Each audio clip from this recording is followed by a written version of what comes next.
Good evening, everyone. First of all, thank you for coming. As Paul always says, without listeners, there will be no story to tell. And special thanks to my host parents, Wendy and Barry, and my host brother, Jordan.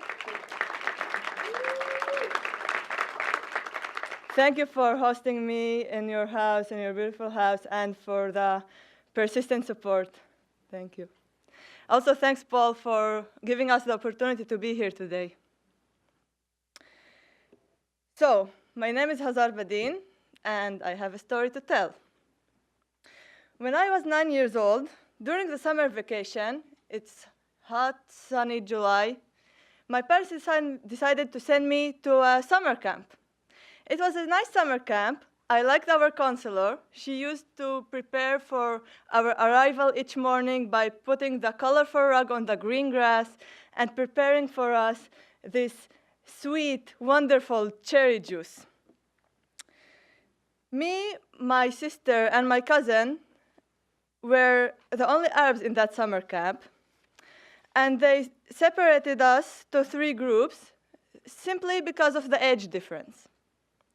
It was hard for me at the beginning because I couldn't understand the language and the jokes told in Hebrew, and I couldn't always participate in the conversation. However, we would have fun. It's just games, we're children. One afternoon, after a long day full of exciting games, me, my sister, and my cousin were sitting in the bus next to our friends, chatting as usual. Suddenly, we hear kids shouting from behind, "Mavet la'aravim! Mavet la'aravim!" And then I could see my counselor getting nervous and made them quiet, and then reached to us, telling us not to listen to them because they don't understand the meaning of what they were saying. Well, neither did I. And then the friend next to me put her hand on my shoulder and told me, "Just ignore them, they are stupid." Okay. So I went to my parents and I asked them what mavet in Hebrew means. I was 9 years old, I didn't understand this word. So they told me it means death.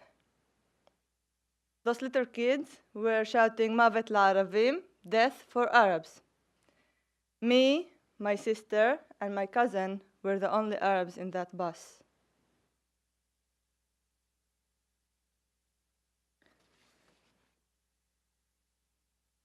The next day, I went to the summer camp and I was less excited and I was actually nervous.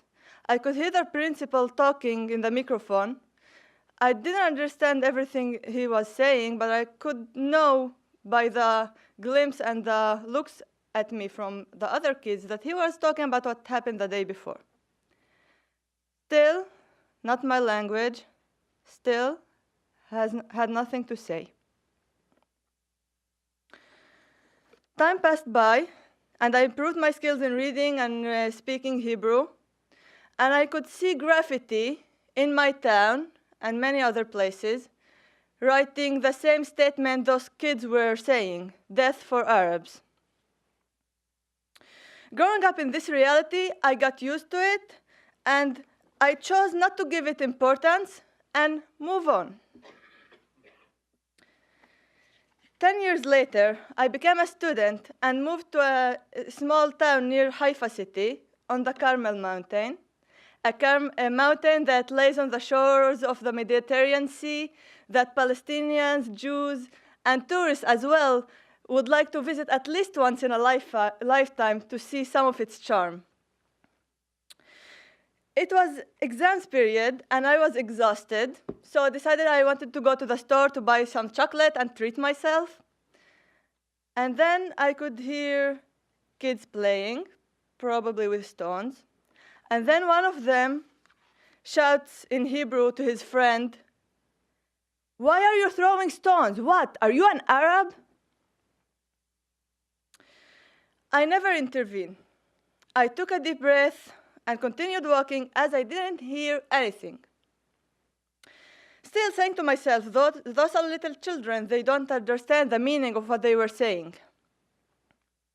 A few years later, in 2016, a huge fire broke in a Carmel mountain, just near the universities that me and my sister go to.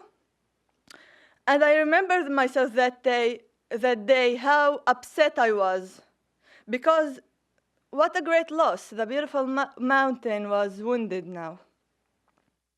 The engineer part of me started immediately calculating how many trees and animals will die, how many years the rehabilitation of the forest will take, and how much effort will it take to bring it back to life. And while I'm diving deep into my thoughts, something interfered. It's on the news. It's people talking, people blaming the Arabs. Arabs are starting a wave of fires. The fire was not extinguished yet. No investigation has been made yet, and no any evidence. And the police started assuming it was a Palestinian nationalistic act, forgetting that it was a hot, dry summer and no rain came afterwards. And I hear some people talking around me. This time they were adults. This time they didn't know that I was an Arab sitting next to them. And this time they weren't blaming me. They weren't talking to me. They were blaming my male friends, my brother, my father. And this time I didn't know how to respond.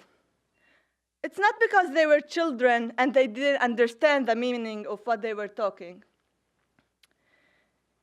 It was because I have never responded before. Those adults are an example for parents who raise those little kids not to accept the other. Those kids are the same kids to grow up holding army guns, shooting Palestinians with no mercy.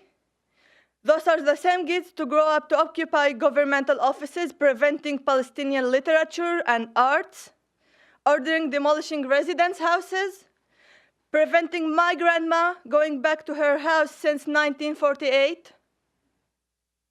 And as long as I keep quiet, nothing will change. I don't need people telling me to ignore, not anymore. What I need is people like Sapir, Aya, Jonathan, Katia, Hashem, Khaled, Rawan, Daniel, and Luay. People that are not willing to be silent anymore. People that are eager to heal the wounds, to fix, to forgive, to listen, and to work hard in order for us all to have a better future. Thank you.